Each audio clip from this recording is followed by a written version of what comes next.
Lesson 2 the riddle. Riddle মানে কি আমরা জানি, রিডল কথার অর্থ কি?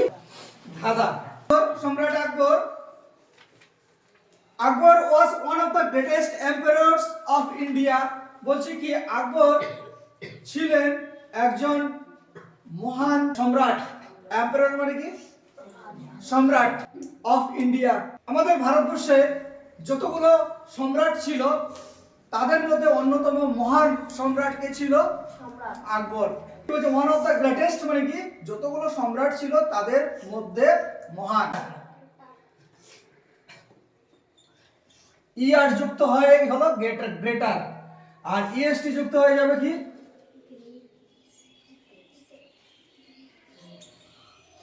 গ্রেটেস্ট। গ্রেটেস্ট কেন বলেছে? বলছে কি গ্রেট, গ্রেট মানে তো আমরা মহান জানি, গ্রেটার মানে কি তার থেকেও মহান, আর গ্রেটেস্ট মানে কি তার থেকে আর মহান হয় না। থাকে গুড, বেটার, বেস্ট। আমরা জানি গুড মানে ভালো, বেটার তার থেকে বেশি ভালো, বেস্ট ওর থেকে আর ভালো হয় না, উচ্চতর। বোঝাতে পারছি? Beautiful, beautiful, more beautiful. কি হবে? মোর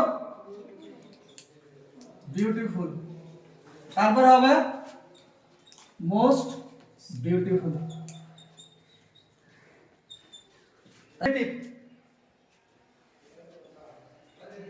পজিটিভ ডিগ্রি, এটা হচ্ছে কি কম্পারেটিভ ডিগ্রি।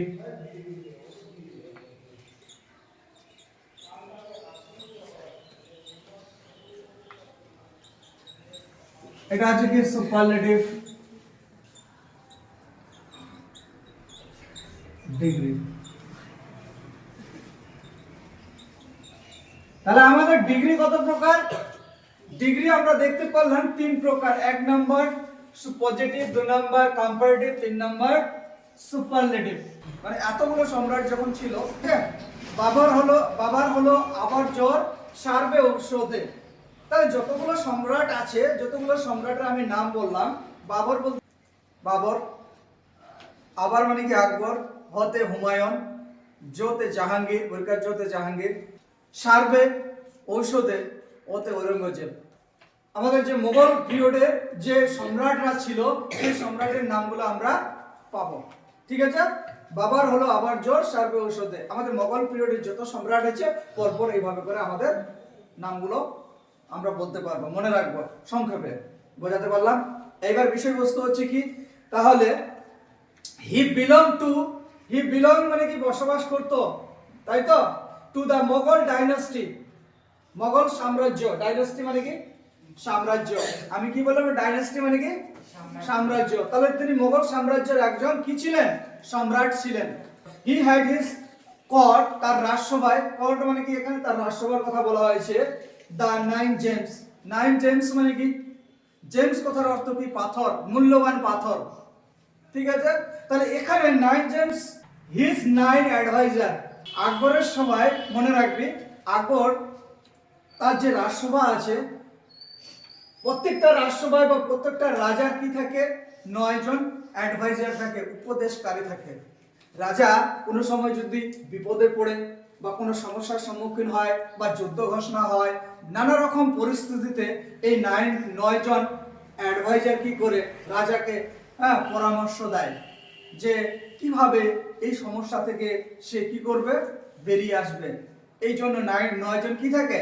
অ্যাডভাইজার থাকে, উপদেশকারী থাকে। কার থাকে? রাজার থাকে। রাজা একাই পরামর্শ করতে পারে না, তার জন্য কয়েকজন বুদ্ধিমান ব্যক্তি থাকে রাজার পাশে, যে কোনো রকম সমস্যা হলে সে তারা পরামর্শ দেয়। ঠিক আছে? তো ঠিক এখানে 9 জন কি ছিল? উপদেষ্টাকারী ছিল। এদেরকে 9 জেম বলা হয়েছে, মূল্যবান পাথরের সঙ্গে তুলনা করা হয়েছে। কেন এদেরকে জেম বলা হয়েছে? কারণ এরা খুব বুদ্ধিমান, চালাক, চতুর, এই জন্য এদের পাথরের সঙ্গে তুলনা করা হয়েছে। ওয়ান অফ দিস জেমস বলছে, একটা পাথরের কথা বলা হয়েছে এখানে। একটা পাথর বলতে কে? ওয়াজ বীরবল। বীরবলকে একটা পাথরের সঙ্গে তুলনা করেছে, কারণ বীরবলও চালাক ছিল, যার জন্য বীরবলকেও একটা পাথরের সঙ্গে তুলনা করেছে। Not for his wit, wit মানে কি এখানে? Wit and wisdom. বলছে কি not for his wit and wisdom, বলছে কি আমরা জানি বীরবলকে কি হিসাবে জানি, তিনি ছিলেন উইট অ্যান্ড উইজডম। উইট কথার অর্থ হচ্ছে নতুন কিছুকে চিন্তা ভাবনা করে, নতুন কিছুকে পরিস্থিতির সম্মুখে যে নতুন কিছুকে ভাবনা চিন্তা করে তাকে বলবো আমরা উইটি পার্সন। তৎক্ষণাৎ প্রবলেমে পড়লো, সাডেনলি তার মাথায় একটা নতুন চিন্তাধারা খেলালো যে এই প্রবলেম থেকে আমি কিভাবে বেরিয়ে আসবো, তাদেরকে বলবো উইটি পার্সন। আর উইজডম মানে কি, অভিজ্ঞতার ভিত্তিতে যে জ্ঞান, তাকে বলে আমরা উইজডম বলবো। ঠিক আছে, এই হলো আমাদের বীরবল সম্পর্কে আমি হালকা কিছু বলে দিলাম, যেটুকু বইয়ের মধ্যে আছে, এবং আকবরের সম্পর্কে বলে দিলাম।